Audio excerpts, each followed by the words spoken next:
S karavanom brázdi Spojené štáty niekoľko ľudí, ktorí sa hlásia ku kresťanstvu a hlásajú apokalypsu. Konkrétne v prípade tejto skupiny, ktorá teda pôsobí momentálne v Amerike a ohlasuje koniec sveta na 21. mája 2011, za touto skupinou je v podstate určitá skupina mužov a žien, ktorí sa opierajú o Sväté písmo, ale manipulujú výklad. Rôzne predpovede a vízie o tom, že kedy bude koniec sveta, samozrejme nie sú v dejinách ľudstva ničím novým. Keď si spomenieme už takú starovekú Sibylu a Nostradamovo proroctvo, ďalší typ je tzv. Apokalypsa svätého Jána, kde takisto sa bádatelia, teológovia, historici pokúšajú vlastne dešifrovať tento text. Vodca skupiny Harold Camping tvrdí, že jeho predpoveď sa zakladá na biblickom proroctve. Vo Svätom písme aj v Novom zákone je totižto reč o konci, ktorý príde. Tieto prírodné katastrofy, ktoré sa okolo nás dejú, poukazujú na to, že skutočne tento svet okolo nás sa pomíňa. No Ježiš Kristus je v tomto smere veľmi opatrný, keď hovorí o konci. Tú ľudskú tendenciu poznať presný dátum, fixovať ten deň, kedy to príde, on poznal sám. Ale nikdy nehovoril o tom, kedy a kde to nastane. Sme tu mali rôzne náboženské alebo duchovné skupiny, ktoré predpovedali takisto koniec sveta. A ako vidíme, žijeme doteraz, to znamená zatiaľ ešte žiadna tá predpoveď toho konca sveta nebola úspešná.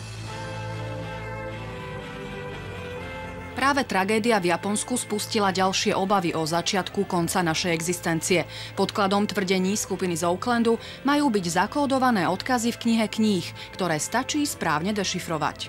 Ak sa nazývajú teda kresťania, tak sú určitým takým kresťanským spoločenstvom, až možno kresťanskou sektou, pretože oni fundamentalisticky vysvetľujú písmo. Oni kombinujú v tomto prípade viaceré čísla z Biblie. Napríklad vezmú 1000 rokov, ktoré sa spomínajú v 2. liste Petrovom, že teda jeden deň je pre Boha ako 1000 rokov. A oni vezmú teda tých 1000 rokov presne a teraz násobkami získajú určitý počet dní od Ježišovej smrti. Oni dokonca určujú presný deň Ježišovej smrti, potom pridajú teda ten napočítaný ich výsledok dní, no a zrazu im vyjde z toho 21. máj 2011. Či už sme prechádzali na nové tisícročie, alebo pokiaľ ide o obdobie nejakých prírodných katastrof, tak vždy ľudstvo vlastne má v sebe nejaké tie tendencie pustiť akúsi tú poplašnú správu, ktorá prejde svetom.